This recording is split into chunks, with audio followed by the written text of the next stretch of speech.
The ladies and gentlemen, there's a reason you're here today. There's a reason you're alive right now and not 100 years ago, not 50 years from now. That reason is purpose. Purpose is not just a feel-good word. It's the blueprint heaven placed inside you before you ever took your first breath. See, purpose is the seed and prosperity is the fruit, but you don't get the fruit without power. Now listen carefully, you were born with purpose, but you must activate power. What do I mean by power? Power is your ability to take divine instruction and move in action, unapologetically with faith, with clarity, with courage. Power is domination, not about controlling others.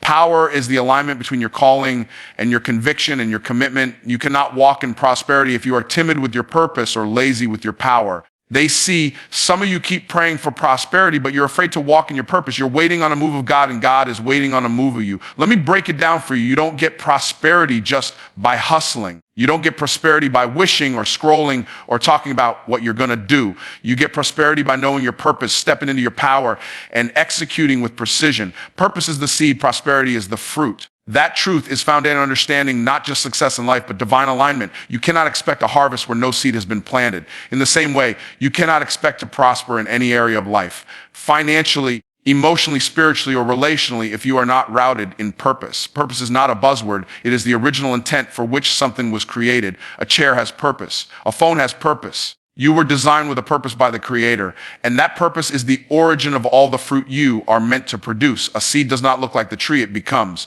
It doesn't look like fruit, and it doesn't taste like fruit. But locked inside that small seed is the blueprint for something massive. That's how purpose works. It might not look glamorous in the beginning. It might feel small, might feel hidden.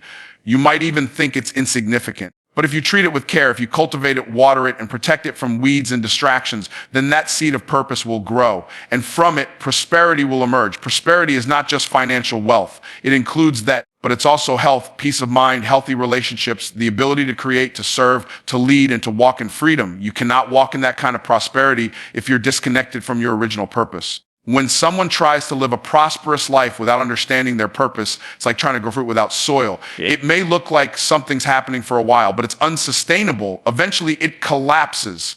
Real prosperity is sustainable only when it's something deeper than strategy or skill. It has to be rooted in purpose. People often chase prosperity by copying someone else's results. They mimic methods, branding, voice, style. They see the strength of even business models, thinking that success will come if they follow someone else's formula. But here's the problem. They're trying to reproduce someone else's fruit without ever planting their own seed. That's why it doesn't work. Prosperity comes when you plant the seed of your purpose, not someone else's. That seed is unique to you. No one else has your exact experiences, voice, talents, or calling. And that's intentional. Because the fruit you're supposed to produce will look different from the fruit others produce. That's not a flaw. That's design. Purpose also brings clarity. When you're rooted in purpose, decision-making becomes easier. You stop wasting time on things that don't align. You start moving with conviction instead of confusion. You begin to say no to distractions because you've said yes to your assignment.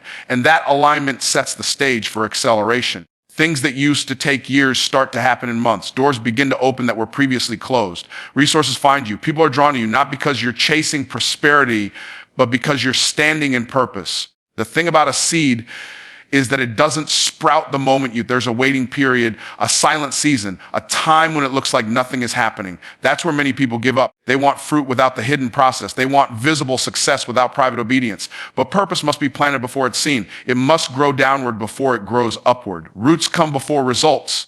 Prosperity may not show up on the surface right away, but if your purpose is planted deep and strong, you're already prospering. You just can't see it yet. Many people are busy but not productive, active but not aligned. They're planting in other people's fields, serving other people's missions, building systems that don't reflect their own values. And they wonder why there's no fruit in their life. The answer is simple. They're not planting their own seed. They've confused business with fruitfulness. But only your seed will produce your harvest. Only your purpose will unlock your prosperity. Power is activated through aligned action. Power does not just appear because you want it. It doesn't manifest because you speak louder, hustle harder, or wish longer. True power that transforms lives, builds wealth, establishes legacy, and shifts atmospheres is only activated when your actions align with your purpose.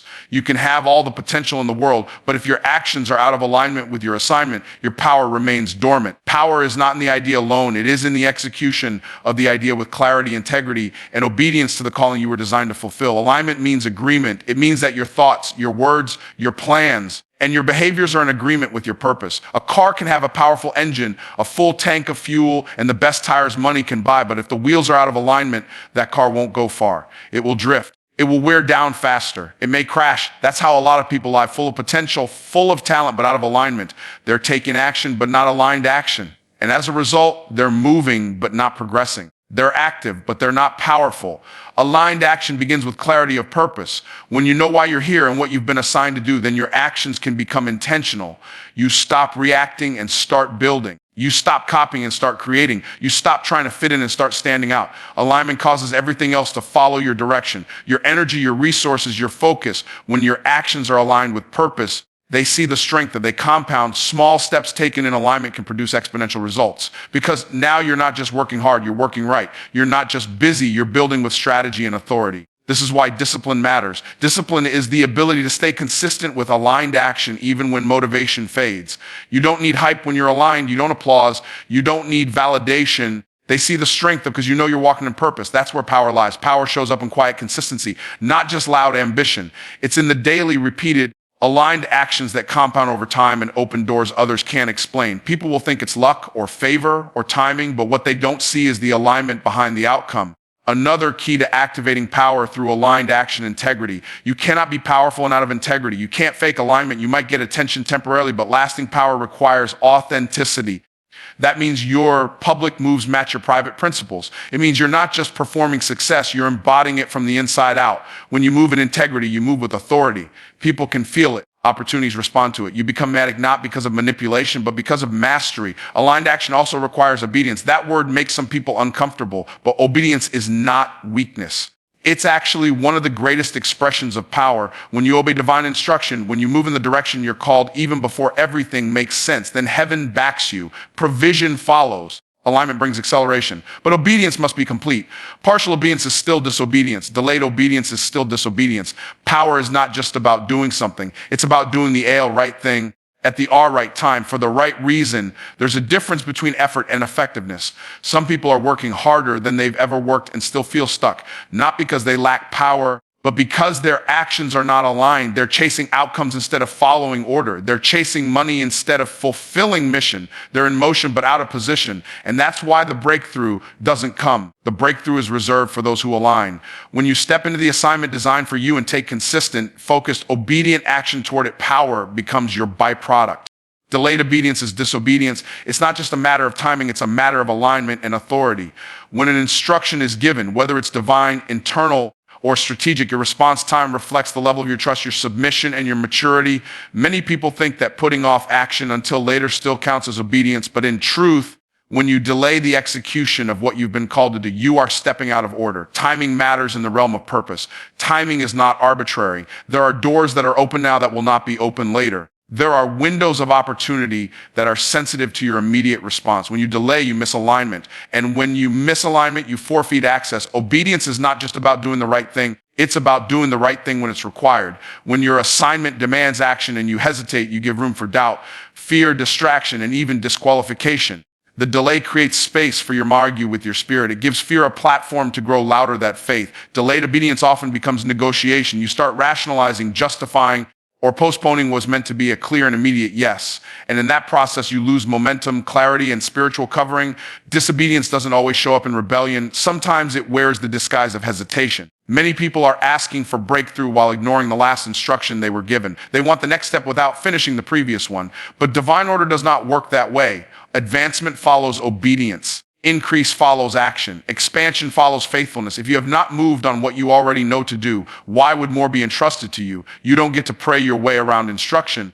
You don't get to fast your way out of a step you refuse to take. Obedience is the currency of the kingdom. It is what qualifies you to walk in authority. When you delay, you short-circuit the process of manifestation. Every moment you delay what you've been called to do, you put other people's progress on hold. Your assignment is never just about you. It is connected to lives, generations, and systems that are waiting on your yes. Your hesitation could be the reason someone else is still bound, still stuck, still waiting. When you delay, you make the moment about you, your comfort, your fear, your preference. But obedience is not about comfort. It's about completion. That you have to decide whether you want to be comfortable or called convenient or chosen. There's rarely a moment where obedience feels convenient. It usually stretches you. That's the point. Delayed obedience also reinforces self-doubt. Every time you know what to do and still don't act, you train your brain to mistrust your own discernment. You teach yourself that clarity is not enough. You create a habit of hesitation, and hesitation becomes paralysis. Soon you're not just delaying action, you're doubting whether you heard correctly at all. And then you start asking for signs, confirmations, and open door, not because you lack information, but because you delayed so long that you lost your conviction. Clarity doesn't always come more than once. Some instructions are time sensitive. They require movement now, not later. There's also a spiritual cost to delay. The longer you disobey, the harder your heart becomes to instruction. Obedience is a muscle. If you don't use it, it weakens. Delayed obedience numbs your sensitivity. You stop feeling the urgency. You become indifferent. The same instruction that once spared your spirit now sounds distant, irrelevant, or optional. That's not because the call changed. It's because delay distanced you from it. The cost of delay is not just lost time. It's lost alignment, lost sensitivity, lost opportunities, and sometimes lost destiny. Prosperity follows purpose and precision. It does not follow confusion, randomness, or hustle without clarity.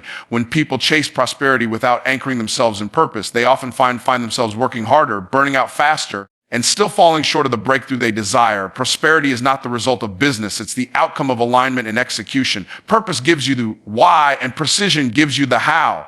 When both are active, prosperity becomes inevitable. It is attracted to order, clarity, and consistency. Just as a seed planted in fertile ground and watered with care grows into fruit, a life rooted in purpose and shaped with precision produces prosperity. There are people with incredible ideas, talents, and intents who never step into prosperity because they lack clarity of purpose. They try to be everything to everyone. They move from one thing to the next, hoping something will work. But purpose doesn't chase trends. Purpose is timeless. It's your original design, your unique assignment. When you operate in that assignment with focus and discipline, you create space for prosperity to flow. Precision is what separates noise from strategy. It's the ability to execute with intentionality rather than scattering your energy across too many pursuits that don't align. Prosperity has a language, and that language is order. You cannot create overflow and chaos. You can gift it and still fail. You can be passionate till miss. Prosperity is not a reward for being busy. It is the fruit of being obedient and strategic. That means knowing your lane, staying in it, and mastering it. Precision is about depth, not just motion. It's choosing to sharpen your sword instead of swinging wildly in every direction. A sword that is sharp and aimed with purpose does more than 1,000 strikes in vain. People often pray for prosperity while violating the principles that govern it. They want increase without instruction. They want elevation without excellence. But prosperity is not just what you earn, it's what you sustain. And you cannot sustain what you haven't built with purpose and maintained with precision. Every prosperous business, relationship, ministry, or movement is built on structure, not emotion. Emotion might get you excited, but structure is what gets you results. Precision is the ability to build systems that reflect your purpose and create consistent value. When you know your purpose, you stop copying others, you stop needing to prove yourself, you stop waste time chasing opportunities that weren't meant for you. Purpose brings confidence and precision brings credibility. Together, they produce consistency, and consistency compounds into prosperity. Prosperity does not arrive overnight. It's built through repetition, refinement, and resilience. It grows in the soil of clarity and intention. When you know what you're called to do and you do it with diligence and skill, prosperity begins to pursue you instead of you chasing it. Many people are an inch deep in 10 directions when they should be 10 feet deep in one. Precision requires discipline. It means choosing mastery over mediocrity. It means saying no to distractions, even if they're profitable in the short term, so you can build something sustainable in the long term. Purpose tells you what to build it. Precision tells how to build it. Prosperity shows up when the foundation is solid and the structure is sound. It doesn't always show up fast, but it always shows up faithful when the process is followed. There's a reason certain people seem to walk in favor repeatedly. It's not magic. It's not luck. It's alignment. They've taken time to understand their design. They've invested energy into mastering their craft. They've rejected the temptation to be average. And because of that, prosperity is not just a moment for them. It's a lifestyle. You don't have to chase prosperity when you've built a life of purpose and execute it with precision. It will come find you. Your boldness unlocks others' breakthroughs. The moment you decide to stop shrinking, stop second guessing, and stop hiding the fullness of who you are is the moment others begin to rise. Boldness is not arrogance, it's obedience. It is the decision to show up fully in your call without apology or delay. When you stand in the authority of your assignment, you give permission for others to do the same. Every time you choose to speak, create, build, or lead with courage, you send a signal that it's possible. You become a living example of what faith in motion looks like, and that example creates ripples far beyond what you can see. People are watching you even when you don't know it. They're watching how you respond to challenges, how you navigate fear, how you carry your vision when resources are low or the odds are stacked against you. Your boldness becomes their blueprint. Your faith becomes their fuel. Your movement gives them a model. It's not about impressing anyone. It's about empowering them. Sometimes the breakthrough someone else is praying for is locked behind your yes. Your willingness to act, to speak, to build, to lead is not just about your journey. It is about unlocking what is dormant in others. There are ideas, businesses, books, ministries, and movements that are still stuck in potential form because someone is waiting to see what boldness looks like in real time. That someone might be in your family, your circle, your audience, or your community. They might never tell you they're watching, but the day you rise is the day something shifts in them. Your boldness activates faith in them. It sparks vision. It breaks chains of fear and hesitation. Your decision to show up unapologetically becomes a mirror for them to see what they're capable of. Boldness is not about perfection. It's about presence, about choosing to be fully present in your calling, even when it's uncomfortable. It's about being willing to lead, speak, and move while the outcome is still uncertain. Boldness is action rooted in conviction. When you operate from that place, you carry weight.